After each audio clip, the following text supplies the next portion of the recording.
गुरु से, ब्राह्मणों से, एक युग का प्रभाव है, संस्कार का प्रभाव है। हम लोग धीरे धीरे संस्कार को छोड़ते जा रहे हैं और पाश्चात्य संस्कार, जिसको हम लोग विदेशी संस्कार कहते हैं, अपनाते जा रहे हैं। आजकल हमारे घर की बहु बेटियां आराम से रोडों पर थिरकती है, खोरठा गीत में, डिस्को डांस में, और हम लोग कहते हैं कि हमारा परिवार बहुत डेवलप कर रहा है। हम लोग एजुकेटेड फैमिली के हो गए हैं। विचार कीजिए कि मेरा देश, रामकृष्ण की ये धरती कहाँ जा रही है, हमारा संस्कार कहाँ जा रहा है, हमारा परिवार कहाँ जा रहा है। आज अपने ही बाल बच्चे अपने माता पिता का चरण छूना, प्रणाम करना पसंद नहीं करते, और हम कहते हैं कि राम राज्य की स्थापना करेंगे। ये राम राज्य की स्थापना तभी होगी जो राम जैसा हमारा संतान होगा, लक्ष्मण जैसा हमारा संतान होगा, भरत शत्रुघ्न जैसा मेरा संतान होगा, तभी राम राज्य की स्थापना होगी। भगवान मानस में चर्चा आई है कि भगवान उठते थे सुबह तो क्या उनका कर्म था, संस्कार क्या था। प्रातः काल उठ के रघुनाथा, और मात पिता गुरु ना वही माथा। ये भगवान श्री कृष्ण का भी संस्कार था और भगवान राम का भी संस्कार था कि सुबह जब सो के उठते थे तो अपने माता पिता गुरु को दंडवत प्रणाम करते थे। ऐसे नहीं कि चलते चलते हाथ जोड़ लिए प्रणाम पंडित जी, तो चलते चलते आप हाथ जोड़ेंगे तो आशीर्वाद भी उसी तरह मिलता है। अगर आप दंडवत प्रणाम करते हैं, दोनों पैर को छूकर प्रणाम करते हैं, तो दिल से आशीर्वाद मिलता है। तो प्रणाम करने की भी परिपाटी बदल रही है। इसके पीछे कारण क्या का हमारे संस्कार विलुप्त होते जा रहे हैं। आज मैया यशोदा ने भगवान के करवट बदलने पर घर में जो है आयोजन किया पूजा पाठ का। यशोदा जी ने पारने सहित भगवान श्री कृष्ण को घर के बाहर एक बैलगाड़ी के नीचे रख दिया। सब गोपियां घर के अंदर गीत गाने लगी। आइए एक गीत के माध्यम से हम सभी आनंद लेते हैं कि गोपियां भगवान श्री कृष्ण को कैसे पागड़े में झुला रही है। आप लोग भी उसका आनंद लीजिए। जय श्री राम। सजा दो घर को तू संसार, मेरे भगवान आए।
करे अपने बाबा को।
कृष्ण भगवान की। मैया सोदा पालने में भगवान श्री कृष्ण को झुला रहे थे। इसी बीच में कंस का भेजा हुआ एक राक्षस आया, क्योंकि पूतना जब मारी गई भगवान श्री कृष्ण के द्वारा कंस को समाचार मिला तो कंस की बेचैनी और बढ़ गई। तब जो उन्होंने सक्तासुर नाम का एक दैत्य को भेज दिया। भगवान बैलगाड़ी के नीचे सोए हुए थे, पलड़े में झूल रहे थे। सक्तासुर आया और उस गाड़ी के ऊपर आकर बैठ गया। भगवान श्री कृष्ण तो समझ गए कि अभी मुझे मारने के ख्याल से ही आया है। भगवान श्री कृष्ण ने इतना जोर से अचानक लात मारी उस गाड़ी में कि वह राक्षस जो था हवा में उड़ गया और कुछ दूर में जाकर के धड़ाम से गिरा और उसकी मृत्यु हो गई। इधर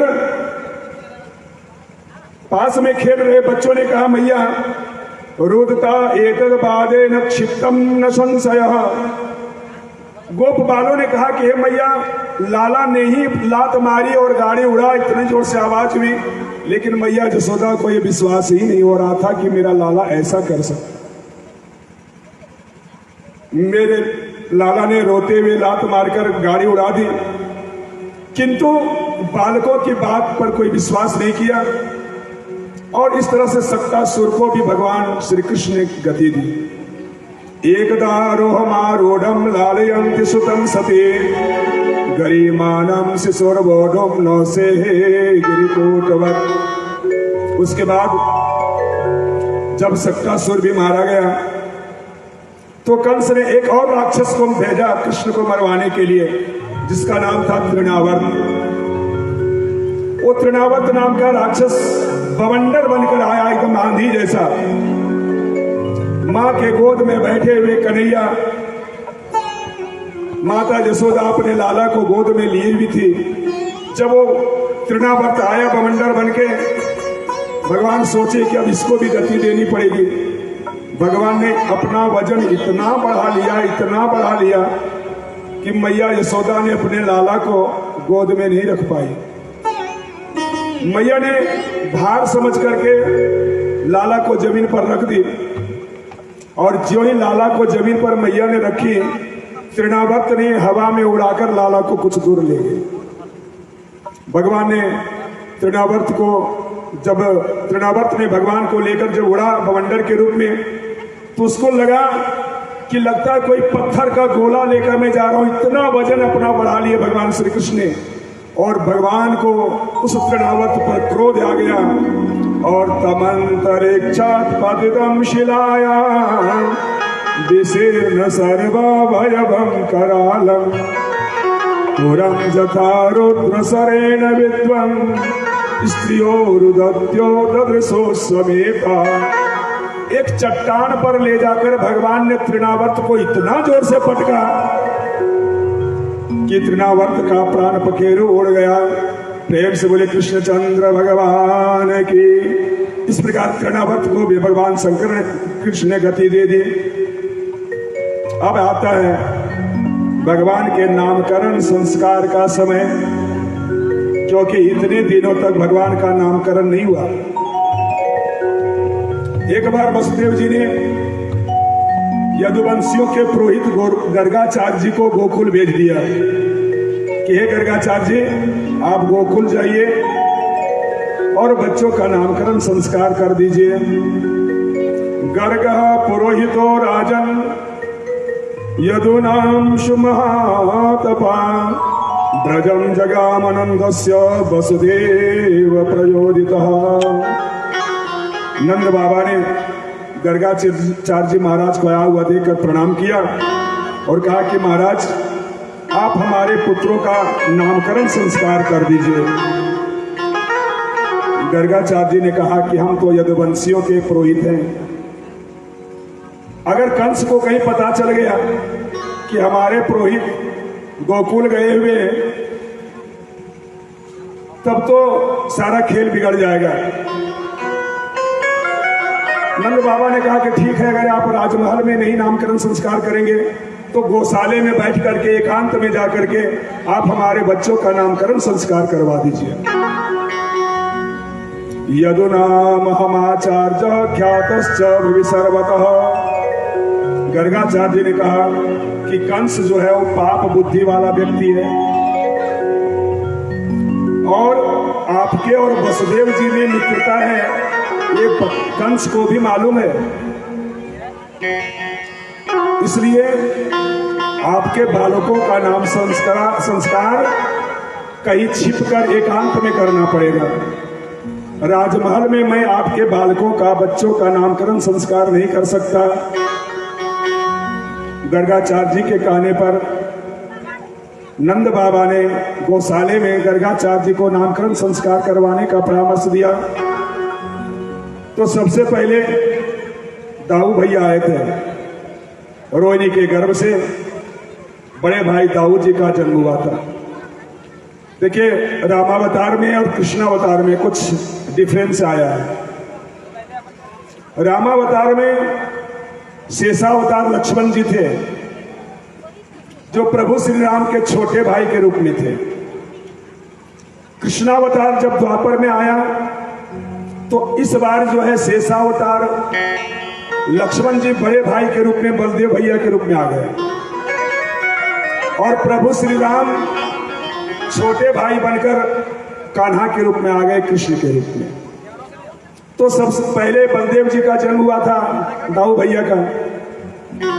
अयम ही रोहिणी पुत्रो रमयन सुहृदो गुणैः आख्यास्ते राम इति बलाधिक्याद बलम विदुः।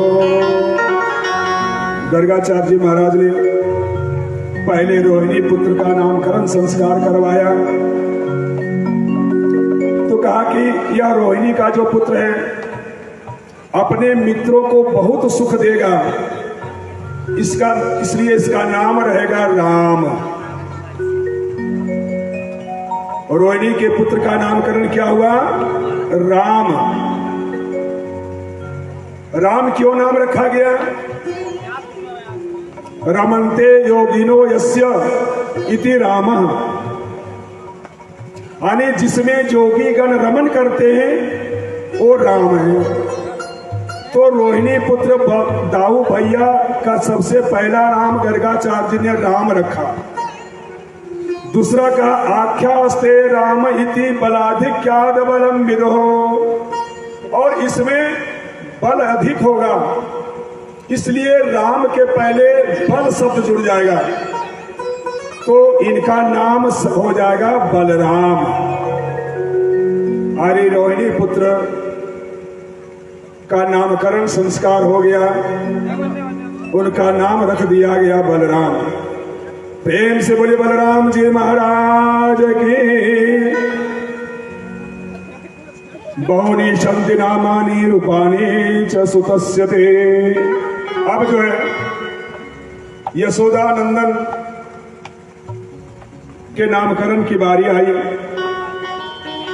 तो गर्गाचार्य जी ने कहा कि बहुनी संति नामानि रूपाणि च सुतस्यते, कि भगवान के नामकरण संस्कार को करते हुए गर्गाचार्य जी कहते हैं कि आपके इस पुत्र के बहुत सारे नाम होंगे, एक नाम नहीं होगा इनका, बहुत सारा नाम और बहुत सारे रूप भी इनके होंगे।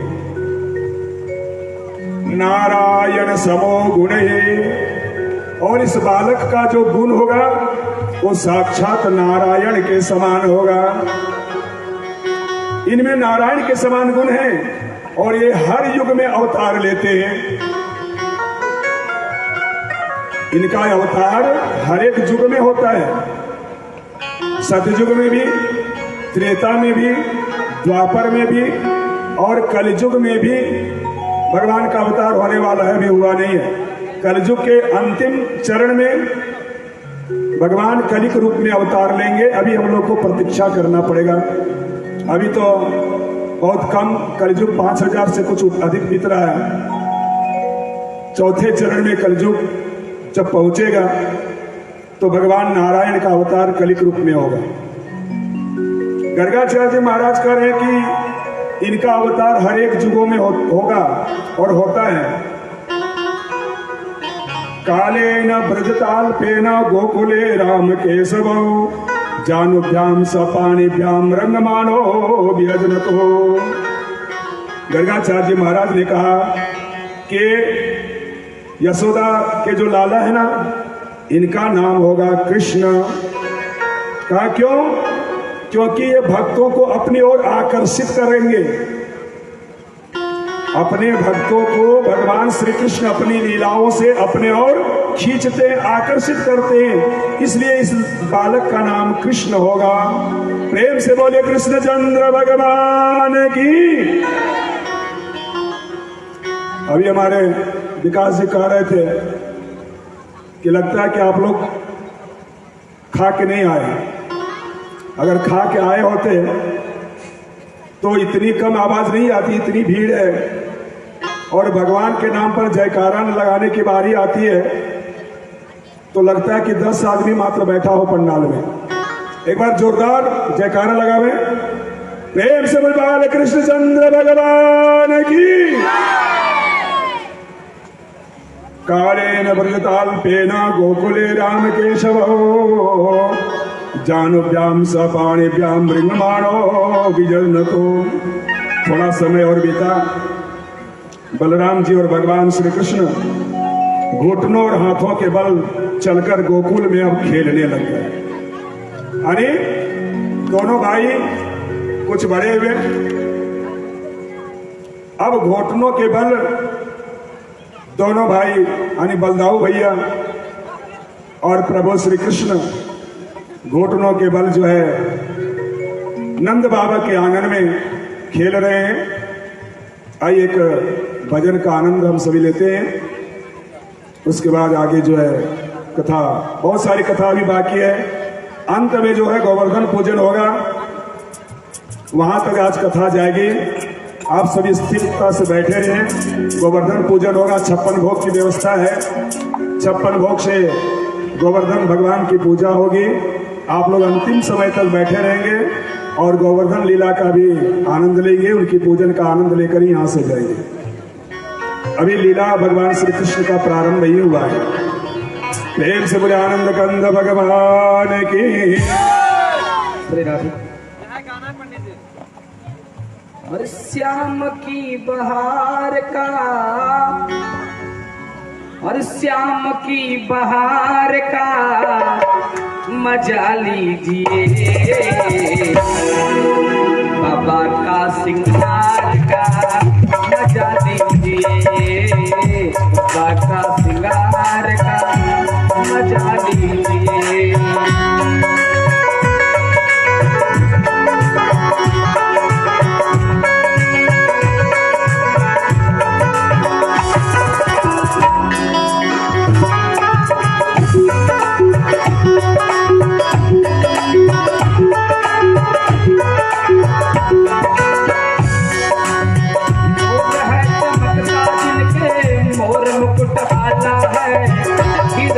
से शोभित बड़े भक्ति वाला है।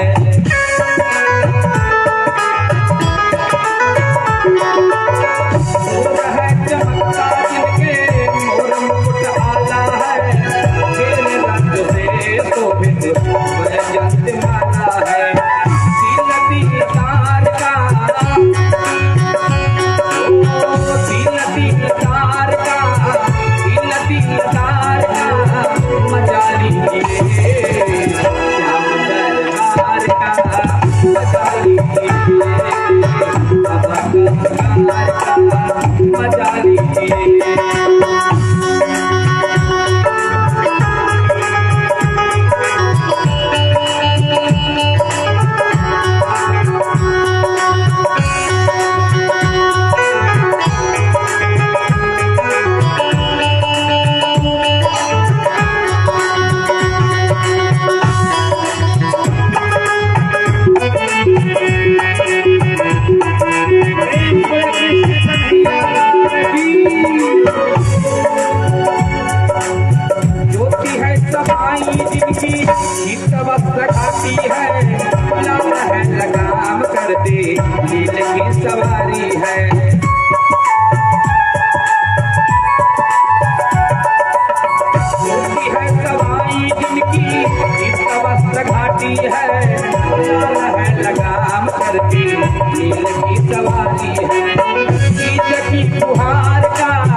की। जब प्रभु दोनों भाई घुटने के बल चलना प्रारंभ किए तो मैया ने कान्हा का एक दिन बहुत सुंदर श्रृंगार किया। अपने बच्चों का श्रृंगार करने में माँ को बहुत आनंद आता है। मैया यशोदा ने भी एक दिन अपने लाला का सुंदर श्रृंगार किया, सजाया धजाया बहुत अच्छे ढंग से। लेकिन प्रभु श्री कृष्ण घुटनों के बल चल चलकर गौशाले में चले गए, जिसको हम लोग गोहाल बोलते हैं। और गौशाले में जाकर कान्हा ने अपने पूरे शरीर में गोबर का लेप लगा लिया। बताइए, मैया यशोदा ने इतने सुंदर, इतने मेहनत से सुंदर श्रृंगार किया प्रभु का, और कान्हा गौशाले में चले गए और अपने पूरे शरीर में गोबर का लेप लगा लिया। मैया कहती है कान्हा को डांटते हुए, क्या रे कान्हा, लगता है कि तुम पूर्व जन्म का कोई सुअर तो नहीं है, सुकर तो नहीं है कि तुमने अपने पूरे शरीर में गोबर का लेप लगा लिया। भगवान श्री कृष्ण दाऊ भैया से कहते हैं, भैया लगता है मेरी मैया ने मुझे पहचान लिया। बात तो सच है, पूर्व जन्म में मैं सुकर भी था। कल की कथा में मैं निवेदन कर रहा था ना कि भगवान का वाराह अवतार हुआ था, तीसरा अवतार। वाराह अवतार को ही शुक्र अवतार भी कहते हैं। हिरण्याक्ष को मारने के लिए भगवान ने वाराह अवतार लिया था। कान्हा ने कहा, भैया मां लगता है मुझे पहचान ली, इसलिए कह रही है कि रे तू कहीं पूर्व जन्म में शुकर तो नहीं था। भगवान मां को सांत्वना देते हैं। मां फिर से लाला को उठाती है और साफ सुथरा करके पुनः श्रृंगार करती है। लाला कुछ बड़े होते हैं, अब माखन चोरी की लीला प्रारंभ होती है। एक दिन भगवान ने ग्वाल बालों से कहा कि चलो आज कुछ नया खेल खेलते हैं। ये सारा तो खेल हो गया, एक नया खेल कुछ खेला जाए। क्योंकि आपको पता होगा कि ब्रज में जितने गोपाल बाल थे वो कोई साधारण नहीं थे, वो सभी देवांगनाएं, देवी देवताओं की कन्याएं, इन्हीं की पत्नियां ही गोप गोपियों के रूप में ब्रज में आकर अवतार ली थी, भगवान की लीला में सहयोग करने के लिए। एक दिन लाला ने गोपियों से कहा कि चलो आज कुछ नया खेल हम लोग खेलते हैं। कौन सा खेल? का चोरी चोरी माखन चोरी। आज चोरी चोरी माखन चोरी की लीला हम लोग करेंगे। भगवान ने गोपियों का मनोरथ को पूर्ण करने के लिए माखन चोरी लीला प्रारंभ करते हैं।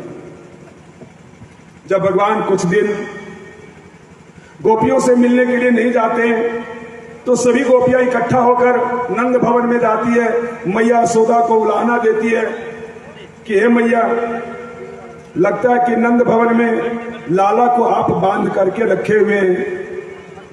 कई दिनों से लाला जो है हम लोगों के साथ क्रीड़ा करने के लिए नहीं जा रहा, क्या बात है? वत्सान मुंच क्वचित समये क्रोश संजात हासः स्तेयं स्वादत्त दधीपयः कल्पितेस्तेय योगे मर्गान् भोक्षन् विभजति स छिन्नाति भाण्डं विनत्ति द्रव्यालाभे स गृहकुपितो याति वक्रोऽस्यतोका। एक दिन प्रभु गोपियों के घर में चुपके से घुस गए अपने ग्वाल बालों के साथ, और छीके में दही टंगा हुआ था, मक्खन। भगवान श्री कृष्ण उसको उतार करके खाने लग गए। कुछ खाए तो खाए, कुछ गोपियों में बांटे, कुछ बंदरों में बांटे, और जब मन भर गया तो भांड को ही भगवान ने फोड़ दिया। गोपियां जो है दौड़े दौड़ी मैया यशोदा के पास आई और कही, मैया तेरा ये लाला बड़ा ही नटखट है। मैया ने कहा क्या हुआ? कहा मैया ये तेरा लाला इतना नटखट है कि चुपके से मेरे घर में घुस जाता है, स्वयं भी मक्खन खाता है, दही खाता है, अपने ग्वाल बालों को भी खिलाता है, बंदरों को भी बांटता है और मटकी को भी फोड़ देता है। यशोदा मैया कहती है कि अरे तो दरवाजा बंद करके रखो, इसको जाने ही मत दो। लेकिन गोपियां तो लाला को आने के लिए दरवाजा खोल कर रखती थी, ये तो सिर्फ बहाना था। गोपियां चाहती थी कि लाला मेरे घर में आए, माखन खाए, हमारे साथ खेले, लेकिन एक बहाना, जब भगवान श्री कृष्ण कभी नहीं आते थे तो उनका दर्शन करने के लिए गोपियां मैया यशोदा को उलाहना सुनाने के बहाने चले जाते। एक दिन गोपियां बोली कि मैया तेरा लाला इतना नटखट है कि चुपके से मेरे गौशाले में घुस जाता है और बछड़े को खोल देता है, बछड़ा सारा दूध पी जाता है। यशोदा बोली कि अरे अगर मेरा लाला ऐसा करता है तो उसको समझा दिया कर कि लाला बछड़े को मत खोल, और इतना शौक है तो गोदोहन के समय तू आ जाया कर, मैं तुझे दूध पिला दूंगी। गोपियां कहती है मैंने इसे यही कहा तो मुझसे कहता कि मैं कोई तेरा नौकर हूं क्या, तेरे हाथ काम नहीं करते हैं क्या कि मैं आकर के तुम्हारा बछड़ा खोल दिया करो गोदोहन के समय। मैया लाला का उलाहना सुनते सुनते परेशान हो गई। एक दिन मैया यशोदा ने आंख दिखाकर लाला को डांट दिया, कहा जब मैं इसको आंख दिखाती हूं तो ये ऐसा हंसता है कि मेरी सारी गुस्सा ही शांत हो जाती। मां डांटती है और लाला इस तरह से हंसते हैं कि मां का सारा गुस्सा ही शांत हो जाता है। तो यशोदा मैया कहती है कि ऐसा करो कि इसे बासी माखन खिला दिया करो।